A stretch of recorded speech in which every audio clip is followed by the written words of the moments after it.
কৃষ্ণ কৃষ্ণ সকলোলৈ প্ৰণাম জনাই শ্ৰীকৃষ্ণ গীতা দৰ্শন শাস্ত্ৰ ভাগৰ পৰা চতুৰ্দশ অধ্যায়ৰ পৰৱৰ্তী কীৰ্তন ভাগ আগবঢ়াইছোঁ। জয় গুৰু শংকৰ, জয় গুৰু মাধৱ। তিনিটা গুণ সত্য ৰজতম আমাৰ একেটা শৰীৰৰ ভিতৰতে থাকে, একেটা শৰীৰৰ মনত হৃদয়তেই মিহলি হৈ থাকে। আৰু সেই তিনিটা গুণৰ ভিতৰত সাত্বিক গুণটো, সত্য গুণটো সুখকৰ, শান্তিময়, আৰু সেই গুণটোৰ অধিকাৰী হলেহে এই জীৱাত্মাটোৰ মুক্তিৰ সম্ভৱ হয় বুলি কৈছে। ইয়াৰ পিছত কি কৈছে শুনা। অস্বভাৱতে সুখ মোহ আছে পুৰুষৰ, তভু দুখ খনিদি সত্য গুণ সুখকৰ। ৰাত্ৰি দিনে তম গুণে হিংসা কৰ্ম কৰে, যেনে ককানা অন্ধক কোপে পৰিমৰে। ৰজু গুণে কৰ্ম কৰে সুখ বাঞ্চি নৰ, সুখৰ নাহিকে লেখ দুখ ঘোৰতৰ। তিনিটা গুণৰ ভিতৰত সত্য গুণটোৱেই শ্ৰেষ্ঠ গুণ। ৰজগুণত নিজৰ সুখ বাঞ্ছা কৰি, সাংসাৰিক সুখ বাঞ্ছা কৰি কৰ্ম কৰি আমি মৰি থাকোঁ, মগ্ন হৈ থাকোঁ। আৰু সুখৰ অকণমান পাই পিছত আকৌ সেই সুখখিনি দুখতহে পৰিণত হয় বুলি কৈছে। আৰু তমগুণে ৰাতি দিনে হিংসা কৰ্ম কৰি থাকে, কাৰণ আলস্য প্ৰৱণতাটো থাকে, শুই থাকে, এনে খাবলৈ বিচাৰে, বিচাৰ বিবেচনা তেওঁলোকৰ নাথাকে। অপৰাধ কৰি হ'লেও জীৱনটো পেটটো পুহিবলৈ চেষ্টা কৰে। তাৰপিছত নানা ধৰণৰ সাংসাৰিক ভোগ, এইবিলাক অপ্ৰাপ্য হ'লেও, অপৰাধ কৰ্ম কৰি হ'লেও সেইবোৰ পূৰা কৰিবলৈ চেষ্টা কৰি থাকে। সেইবোৰ হ'ল তমগুণী। মহাজনে দেশ, মহাজনে উপদেশ দেয় পাকে যাকে, কৰ্ণে নুশুনায় আৰু মন্দ বোলে তাকে। সেই সকল লোকক যদি কোনোবা সন্ত মহন্ত সাধু জ্ঞানী লোকে উপদেশ দিব বিচাৰে, এনেকে নকৰিবা তেনেকে নকৰিবা, তেতিয়া সেই তেওঁলোকে খং উঠে, সন্তকহে নিন্দা কৰে। তই মনে মনে থাক বুলি তই একো নাজানো, এনেকুৱা ধৰণৰ নিন্দা কৰে। তেওঁলোককহে মূৰ্খ বুলি কয়। তিনি গুণ কাৰ্যৰ কহিলো ভাবে ভাবে, এবে শুনা যেন মতে গুণ সাম্য কৱে। তিনি গুণৰ কেনেকুৱা ধৰণৰ প্ৰকৃতি মই তোমাক কলো। এতিয়া কেনেধৰণে এই গুণবিলাকৰ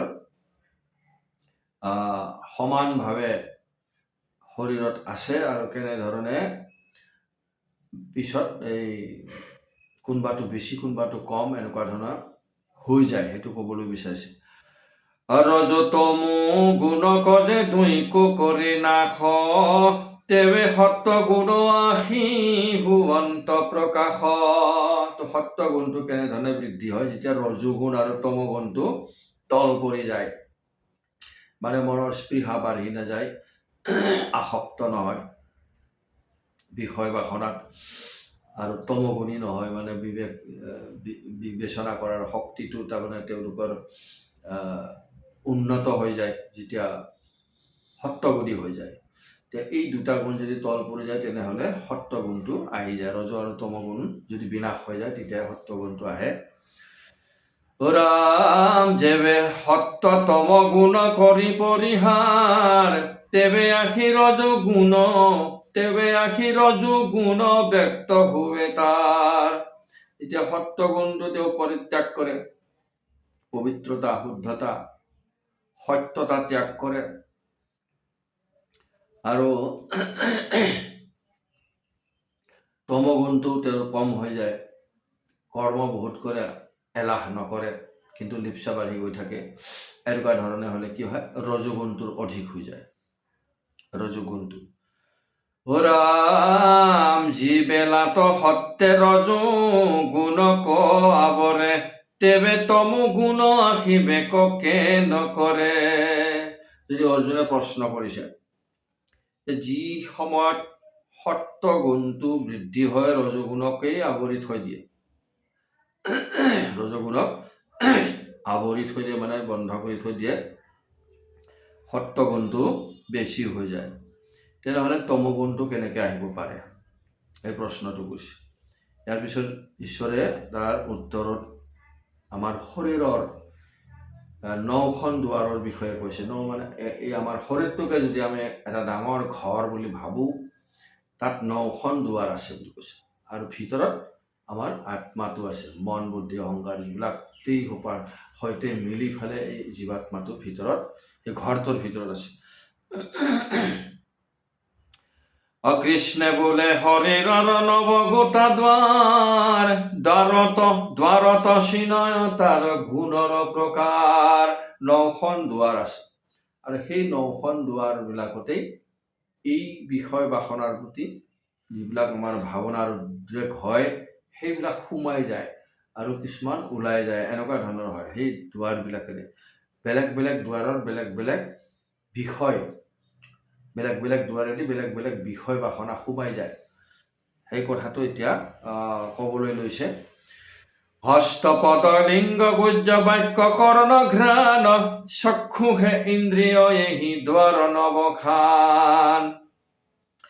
তিনি গুণ কাৰ্যক যাহাৰ যেন লক্ষী, যেন গুণ যেন কৰ্ম শুনা কহু সখী। হাত ভৰি এই দুখনৰ বাহিৰে আমাৰ হাত আৰু ভৰিয়ে আমাৰ জ্ঞানেন্দ্ৰিয় কৰ্মেন্দ্ৰিয়, হাত আৰু ভৰি কৰ্মেন্দ্ৰিয় হয়, জ্ঞানেন্দ্ৰিয়ৰ সৈতে যিবিলাক আমাৰ বাসনাৰ উদ্ৰেক হয়, সেই বাসনাবিলাক পূৰ্ণ কৰিবলৈ শৰীৰৰ দ্বাৰা কৰ্মখিনি কৰিবলগীয়া হয়। শৰীৰৰ দ্বাৰা কৰ্ম কৰিলে হাত আৰু ভৰিৰ বেছি ব্যৱহাৰ হয়। এতিয়া আমাৰ 9খন দুৱাৰ কি কিনো বোলে, 2টা চকু, 2খন কাণ, মুখ, এয়া হৈ গ'ল 5টা, 2টা নাকৰ বিন্ধা, 7টা, আৰু গুজ্জ আৰু লিংগ, গুজ্জদ্বাৰ আৰু লিংগদ্বাৰ, এই গোটেইকেইটা মিলি 9খন দুৱাৰ হৈ গৈছে, নৱদ্বাৰ হৈছে বুলি কৈছে। আৰু এই নৱদ্বাৰেদি ভিতৰৰ যিটো আমাৰ মনৰ সৈতে মিলি থকা আত্মাটোৱে যেনেধৰণৰ গুণ তেওঁৰ বেছি হৈ যায়, ঠিক তেনেধৰণেই কৰ্ম কৰি থাকে বুলি কৈছে। সেই 9খন দুৱাৰেৰে কেনেধৰণে হয়? কৰ্ণে শুনে হৰি কথা, মুখে নাম স্মৰে, 2খন হস্তে ঈশ্বৰৰ কৰ্ম কৰে।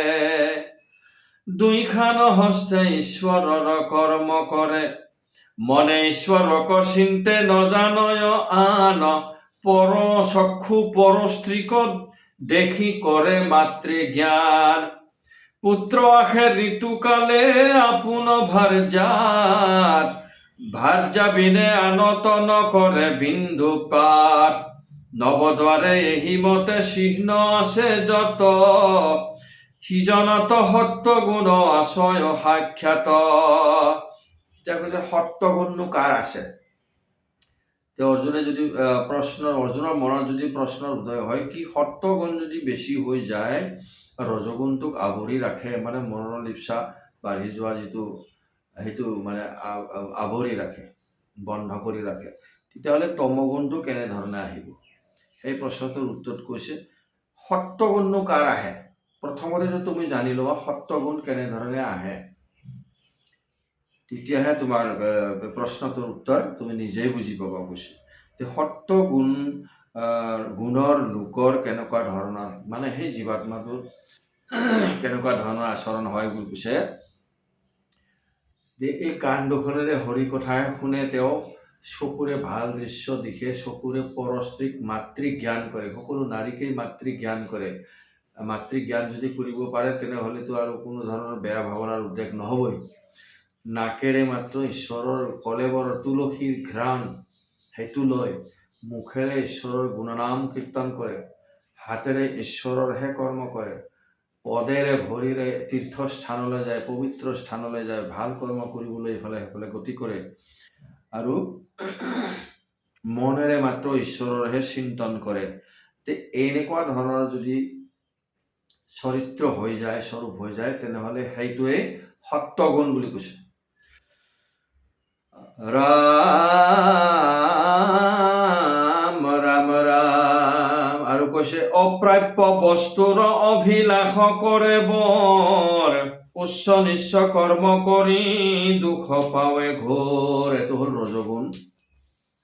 সত্যগুণৰতো চৰিত্ৰটো ক'লেই, তাৰমানে গোটেই নৱদ্বাৰ 9খন দুৱাৰেৰে তেওঁ 9খন দুৱাৰতে সদ উপয়োগ কৰে। চকুৰে পৰস্ত্ৰীক দেখি যেনেকে সাধাৰণ সাংসাৰিক লোকৰ কি হয়, বাসনা উদ্ৰেক হয়, কাম বাসনা।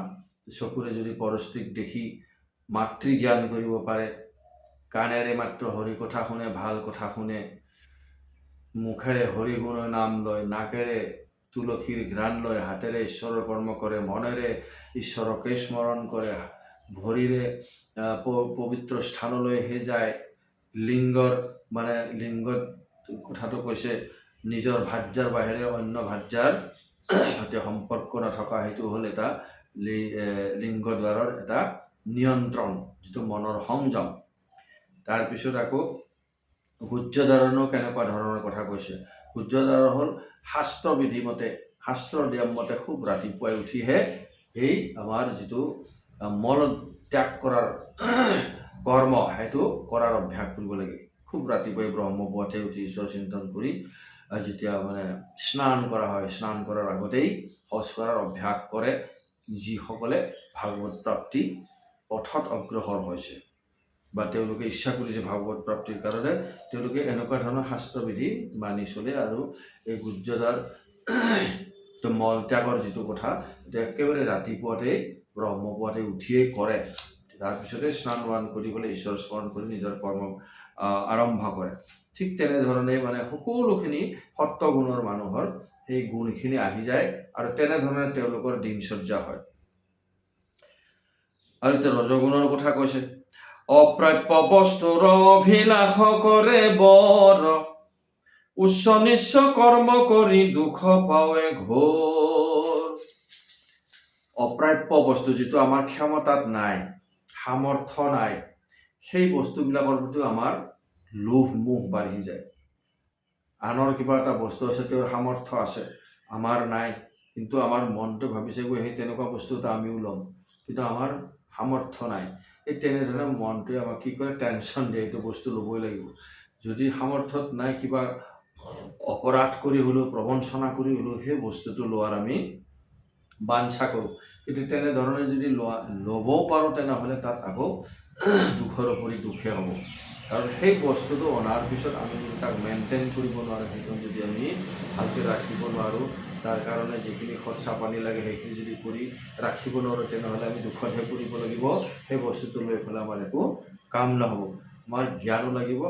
যদি এটা খুব ডাঙৰ 2000ৰ মোবাইল লোৱাৰ যদি মোৰ ক্ষমতা থাকে, মই যদি 1 লাখ টকাৰ মোবাইল এটা লওঁ, মানি লওক মই নানা ধৰণে কিবা এটা কৰি, খুব কষ্ট কৰি পইচা গোটাই ধাৰ লোন লৈ ফালে ল'লোঁ, কিন্তু সেই মোবাইলটোৰ ব্যৱহাৰ মই নাজানো। ইমানখিনি টকা ধাৰ কৰি সেই মোবাইলটো লোৱাৰ পিছতো যদি মই তাৰ ব্যৱহাৰটো নাজানো, তেনেহ'লে মোৰ একো লাভ নহ'ব। ঠিক তেনেধৰণে আমি এইবিলাক বস্তুৰ প্ৰতি কি হয়, মোহিত হৈ পেলাই, লালায়িত হৈ পেলাই লওঁ, কিন্তু তাৰ ব্যৱহাৰো নাজানো, আৰু তেনেধৰণে আমি দুখতহে পৰিবলগীয়া হয় বুলি কৈছে। সেইটোৱে হ'ল ৰজগুণ। তাৰপিছত কি কৈছে, ৰাম বোলে কিছু ধন আছে আৰু কিছু হওক, পাইলে মোহ হুৱয়, নাপাইলে কৰে শোক। সংকল্প কৰিয়া কৰ্ম কৰে যিটো জন, ৰজগুণ জানা সখী এতেক লক্ষণ। নাহিকে প্ৰকাশ যাৰ বিবেক ৰহিত, আপোনাৰ স্বধৰ্মত সংকল্প বৰ্জিত। কৈছে কিছু ধন আছে আৰু ধন লাগে, এনেকুৱা ধৰণৰ মনৰ বাঞ্ছা যেতিয়া বাঢ়ি গৈ থাকে, তেতিয়া আমি দুখত পৰিবলগীয়া হয়। মনেৰে শৰীৰেৰে নানা ধৰণৰ সমস্যাৰে আবৃত হৈ যাওঁ। এনেকুৱা ধৰণৰ কথা কৈছে। সেইটো হ'ল ৰজগুণীৰ লক্ষণ বুলি কৈছে। কৃষ্ণই ক্ষেত্ৰত সামৰিছোঁ। পৰৱৰ্তী অংশ আকৌ পঢ়াম। জয় গুৰু।